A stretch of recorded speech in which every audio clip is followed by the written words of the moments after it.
Hello दोस्तों, आप सब कैसे हो। आशा करता हूँ कि आप सब अच्छे होंगे। आज का हमारा टॉपिक है कोशिकीय श्वसन। आखिरकार ये देख लेंगे कि जैसे कोशिका के भाग कितने थे, तो कोशिका के दो भाग थे, एक कोश की जीव और बहुकोश की जीव। एक कोश की जीव के अंतर्गत कौन आ रहा था, तो एक कोश की जीव के अंतर्गत आ रहा था जैसे अमीबा हो गया, पैरामीशियम हो गया, यूग्लिना हो गया और कुछ जीवाणु थे, ठीक है।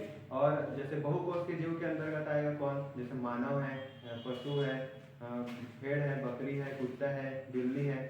तो आज हमारा टॉपिक है इसी कोशिका के टॉपिक के अंतर्गत कोशिकीय श्वसन के प्रकार। तो इसके कितने प्रकार हैं, तो इसके दो प्रकार हैं।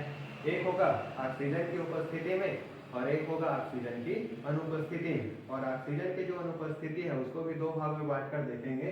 एक देखेंगे O2 की आंशिक उपस्थिति और एक देखेंगे O2 की अनुपस्थिति। मतलब एक में थोड़ा बहुत मात्रा में क्या होगा, कम मात्रा में ऑक्सीजन, और एक में होगा बिल्कुल ऑक्सीजन क्या रहेगा, अनुपस्थित रहेगा।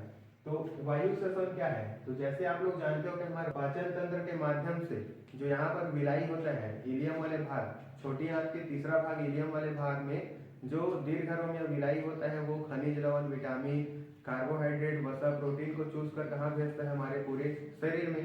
और उस शरीर पर क्या पाया जा रहा है, मान लो कि यहाँ पर पाया जा रहा है ग्लूकोज। तब क्या होता है, जो हमारा जो रक्त वाहिनी है उसमें क्या पाया जाता है, लाल रक्त कोशिका में हीमोग्लोबिन। तो हीमोग्लोबिन क्या करता है, हीमोग्लोबिन का काम है कि वह जैसे ही फेफड़े में जाता है तो कुपिका के पास मिलकर उसमें क्या मिला देता है, हीमोग्लोबिन किसके साथ क्रिया कर लेता है, ऑक्सीजन के साथ। और ऑक्सीजन के साथ जैसे ही क्रिया करता है तो हीमोग्लोबिन का नाम बदल कर हो जाता है ऑक्सी हीमोग्लोबिन। और वही ऑक्सी हीमोग्लोबिन रक्त वाहिनियों के माध्यम से हमारे पूरे शरीर में फैलता है। और जैसे ही ग्लूकोज से क्रिया करता है, जैसे ही ग्लूकोज से कौन क्रिया किया, ऑक्सीजन, तो किसमें विखंडित होता है, कार्बन डाइऑक्साइड में और आपके जल में, और वहां से मिलता है हमको ऊर्जा। यह क्रिया हमारे कहाँ पर होता है, कोशिका। कोशिका में क्या पाया जाता है, जो मानव शरीर का जो ऊर्जा गृह किसको कहा जाता है, तो माइक्रोकांड्रिया को। तो यही जो माइक्रोकांड्रिया है वहां पर ऊर्जा संचित होता है, किस रूप में, एटीपी के रूप में। तो एटीपी क्या है, ऊर्जा को मापने की इकाई है, जिसको समय समय पर हम उसी को कार्य के रूप में क्या करते हैं, इस्तेमाल करते हैं।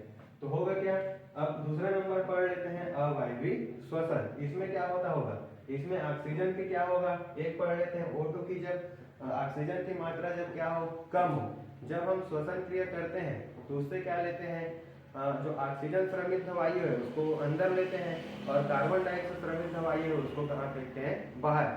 तब हो क्या रहा है, हमारे जो रक्त है, मान लो उसमें ऑक्सीजन की मात्रा कम है, तब उस कंडीशन में जो हमारा ग्लूकोज है वो क्या करता है, ऑक्सीजन के आंशिक उपस्थिति में इस ग्लूकोज का आंशिक रूप से विघटन होगा, और विघटन होकर ये बनाता है C3H6O3। इसी को बोलते हैं लैक्टिक अम्ल। और यही लैक्टिक अम्ल कहाँ जमा होता है, हमारे नसों में। और जैसे ही नसों में जमा होगा किसका रूप ले लेता है, एठन का। तो जो ग्लूकोज का आंशिक विघटन होगा वायु की आंशिक उपस्थिति में, वायु की आंशिक उपस्थिति में, तो इसका विघटन होगा किसमें, लैक्टिक अम्ल, और क्या प्रदान करेगा, ऊर्जा। तो इसी एठन को दूर करने के लिए हमको गर्म पानी से स्नान करना चाहिए, ताकि गर्म पानी से जब हम स्नान करते हैं तो हमारा रक्त की प्रवाह की दर क्या हो जाता है, बढ़ जाता है। और बढ़ने से उसमें ऑक्सीजन की मात्रा भी जल्दी जल्दी फ्लो होने लगता है, और उसके कारण यहाँ पर ये इसका पूर्ण जब विघटन होगा तो पूर्ण ये क्या बनाएगा, कार्बन डाइऑक्साइड, और क्या बनाएगा, जल, और क्या प्रदान करेगा, ऊर्जा।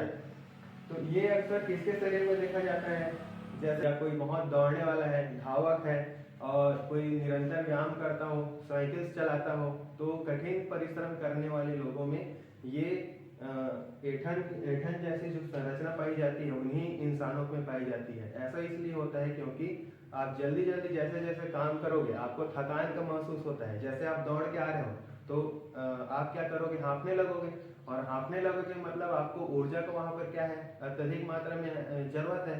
तो उसके लिए आपका श्वास भी क्या होता है, लंबी लंबी, आप गहरी सांस लेते हो, गहरी सांस लेते हो, गहरी सांस छोड़ते हो। ऐसा क्यों करते हो, क्योंकि उस कंडीशन में आपको अधिक मात्रा में ऊर्जा की आवश्यकता है।